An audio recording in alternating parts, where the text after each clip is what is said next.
नमस्कार। मैं डॉक्टर रेखा वर्मा, सह आचार्य, राजकीय मंगल महाविद्यालय डीडवाना से हूँ। बात करती हूँ बीए प्रथम वर्ष हिंदी साहित्य की प्रथम प्रश्न पत्र की। हम बात कर रहे हैं सूरदास के साहित्य की, और आज हम सूरदास के साहित्य की प्रकृति चित्रण का वर्णन करते हैं। सूर साहित्य में ब्रज प्रकृति का महत्वपूर्ण स्थान है, क्योंकि वे कवि के इष्टदेव की लीला का निकेत हैं। ऐसी रंगस्थली का सूरदास ने अनेक रूप में वर्णन किया है। सूर ने वृंदावन की रच को कल्पवृक्ष और कामधेनु से भी अधिक महिमाशालिनी बताया है। उन्होंने कहा है, सूरद्वास वहाँ की सरभरी नहीं, कल्पवृक्ष सुरधेनु। वृंदावन ही नहीं, अन्य ब्रज प्रकृति के स्थलों को भी सूर्य काव्य में उत्कर्ष प्राप्त हुआ है। सूर्य की जो प्रकृति के वर्णन मिलते हैं उनमें प्रमुख हैं प्रकृति का विषयात्मक स्वाभाविक चित्रण, दूसरा प्रकृति का मानवीय क्रियाकलाप की पृष्ठभूमि के रूप में चित्रण, तीसरा प्रकृति की कोमल तथा भयंकर रूपों का चित्रण, चौथा प्रकृति का उद्दीपन के रूप में चित्रण, पांचवा प्रकृति का अप्रस्तुत विधान के रूप में चित्रण, अगला प्रकृति का अलंकृत चित्रण, अगला प्रकृति की विभिन्न ऋतुओं का वर्णन। अब इनमें से हम एक एक करके बात करते हैं, विस्तार से बात करते हैं, और पहले लेते हैं प्रकृति का विषयात्मक स्वाभाविक चित्रण। इष्टदेव की लीला भूमि की नैसर्गिक शोभा निराली है। वे अनंत विभूतियों से मंडित हैं, अतः उसका वर्णन पृष्ठभूमि के रूप में ही नहीं वरन स्वतंत्र रूप में भी अपरिहार्य है। सूरदास ने पृष्ठभूमि का अत्यंत रसमय चित्रण किया है। वह इस प्रकृति में रम गए हैं। यही कारण है कि ब्रज में कृष्ण लीला के विविध स्थल सजीव हो उठे हैं। इसलिए सूर्य के काव्य में लीलाओं के केंद्र ब्रज में के रम्य स्थलों का ब्रजभूमि का मार्मिक वर्णन मिलता है।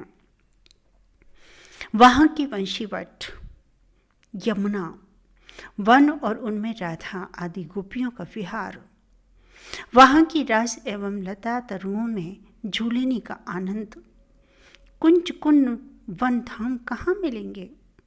सूर्य ने प्रकृति की आलम्बन रूप की अत्यंत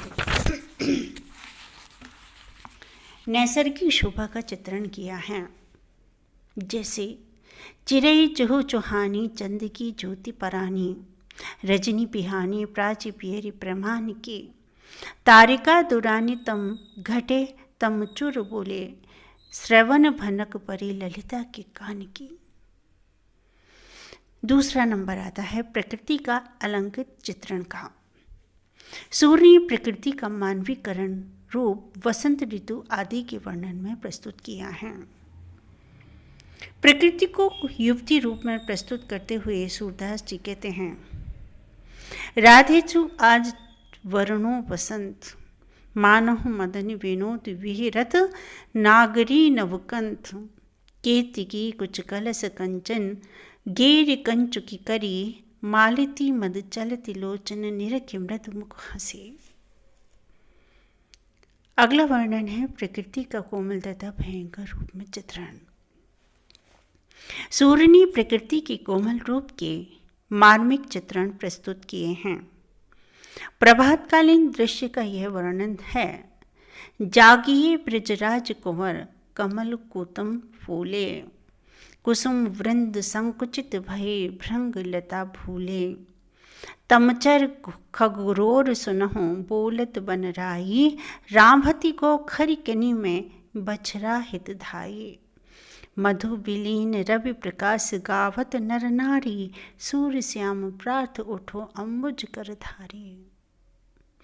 प्रकृति की भयंकर रूप का चित्रण भी सूर्य के काव्य में मिलता है। श्री कृष्ण की दावानल बाल लीला के अंतर्गत दावानल का यह भयानक रूप वर्णन है। जहरात जहरात दावानल आयो, गिर चहु ओर करी सोर अंदुरवन, धरनी आकाश चहु पास छायो। भरत वन बास तह हरत कुस कांस, जरी उड़त है फांस अति प्रबल थायो। झपट झपटत लपट फूल फल चट चटत की फटत लटकटी, प्रमुदुम नमायो। यहाँ ध्वन्यर्थ व्यंजक पदावली के प्रयोग से दावानल की भयंकरता का स्पष्ट आभास होता है। गिरिधारण लीला के प्रसंग में बादलों के भयंकर उत्पात से भयभीत ब्रज के नर नारियों का वर्णन भी किया है। घटा घन घोर दर रात, अर रात दर रात थर रात, ब्रज लोग डर पे।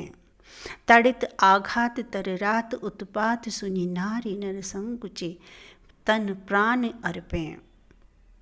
अगला है प्रकृति का मानवीय क्रियाकलाप की पृष्ठभूमि में चित्रण।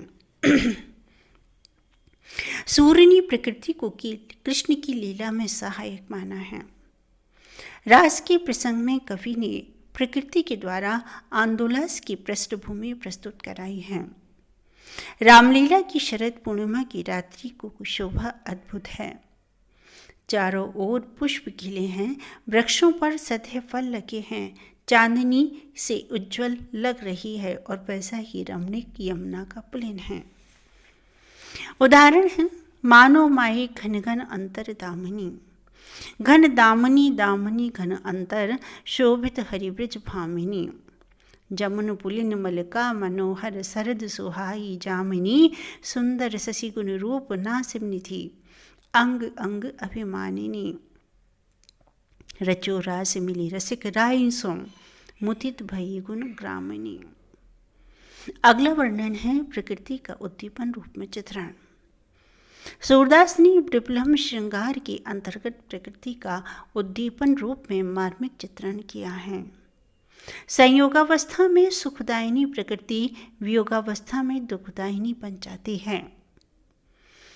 वर्षा की जो फुहारें कभी प्रमोदित करती थीं, वे ही आज गोपियों के लिए ही क्या समस्त ब्रजवासियों के लिए भाले और बाणों का कार्य कर रही हैं। बादल उमड़ घुमड़ कर अपने भयावनी रूप से गोपियों को भयभीत कर रहे हैं। पावस ने विकराल आक्रांता का रूप धारण कर लिया है। काले काले बादलों के दल उन मतवाले हाथियों के समान हैं, जिन्होंने बंधन तोड़ डाले हैं। अपने पैरों तले न जाने कितनों को रौंद कर, कुचल कर, सूंड में लपेट कर ये संहार की विभीषिका उत्पन्न करते हैं। सूर ने लिखा है, देखिए चहु तिसि ते घन घोरे, मानो मत मदन के हतेन बल करी बंधन तोरे। श्याम सुभक्तनु चुवत गंड मद, बरसत थोरे थोरे, रुकत न पौन महावत हूँ पे, मुरत न अंकुश मोरे। और संयोग में सुख देने वाली प्रकृति वियोग में कष्टप्रद हो गई है। बिन गोपाल बैरन भई कुंजय, तभी लगा लता लगती तन शीतल, अब भी विषम ज्वाले की पुंजय। व्रता बहति जमुना खग बोलत, व्रता कमल फूले अति कुंजय। शरद ऋतु में चारों ओर प्रकृति निर्मल हो उठी है। यह रास का समय है किंतु कृष्ण नहीं आए। शरद चंद्रिका तो वियोगिनी गोपियों को जलाने वाली है, उनकी विरह दुख को दुगना करने वाली है।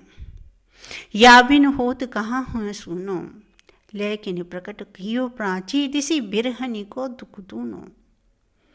सूरदास ने जहाँ प्रकृति को विहर काल की में उद्दीपनकारी दिखाया है, वहीं वे गोपियों को सांत्वना देती हुई भी प्रतीत होती हैं। जैसे आज घनश्याम की अनुहारी, आई उन्हीं सावरे सजनी, देख रूप की आरी। विरहणी गोपियों को कालिंदी अपने समान ही विरह ज्वर में जलकर काली प्रतीत हो रही है। वे यमुना को विरह विदग्ध दिखाकर उसकी दशा का वर्णन करके अपनी दशा का उसमें साम्य दिखाती हुई कहती हैं, देखिए तो कालिंदी अतिकारी, अहो पथिक कहियो उन हरिसों, भई विरह जुर जारी। गिरि प्रयंक ते गिरित धरनी धसी तरंग तलफ तन भारी तटवारू उपचार चूर जल पूर्व प्रसिद्ध पनारी। गोपियां प्रकृति की उन उपकरणों के प्रति खींच भी प्रकट करती हैं जिनमें संवेदना नहीं है। मधुबन के प्रति उनका कटाक्ष और खींच का उदाहरण है।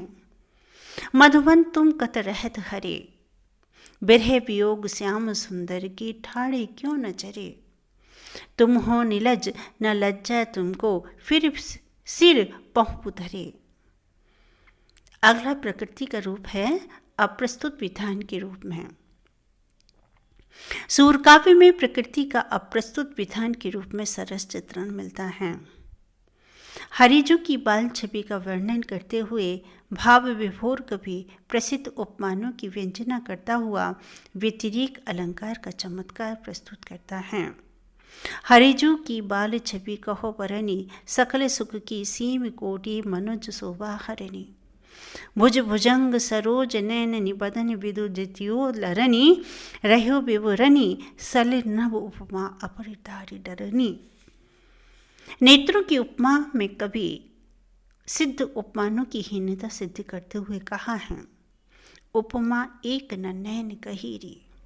कवि जन कहते कहते चली आए, सुधि करी करी काहू न कही।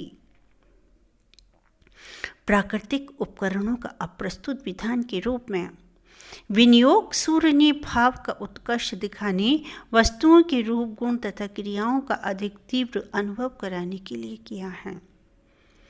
उपमा अलंकार का उदाहरण है, कदली दलसी पीड़ी मनोहर सोच नूलट गई। सूर्य ने जहाँ कहीं नखशिक वर्णन में प्रकृति के उपकरणों को अप्रस्तुत विधान के रूप में प्रस्तुत किया है, वहाँ उनकी तल्लीनता अद्वितीय है। समस्त प्रकृति कवि के समीप रूप वर्णन में सहायक उपकरण के रूप में विद्यमान है। कुटिल केश सुदेश आलिंगन, वदन सरद सरोस, दसन की दुति तड़ित नव शशि भ्रकुटी मदन विलास। प्रकृति चित्रण के रूप में ऋतु का वर्णन है। सूरदास की काव्य में ऋतुओं का वर्णन महत्वपूर्ण स्थान रखता है। विशेष रूप से वसंत, वर्षा और शरद ऋतु का वर्णन। वसंत ऋतु प्रकृति की यौवन की प्रतीक है। चारों ओर पलाश के लाल लाल फूल खिले हुए हैं। आम वृक्ष पर बौर छा जाते हैं। सरिताएं शीतल जल लेकर मंद गति से प्रवाहित होती हैं। कोकिला प्रेम की उमंग में कूकने लगती है। वसंत का उल्लास चारों ओर छा रहा है और इस रसीली वसंत ऋतु में राधा और कृष्ण विहार कर रहे हैं। सुंदर वर संग ललना बिहरी, सरस वसंत ऋतु आई। ले छरी कुमरी राधिका, कमल नयन पर धाई।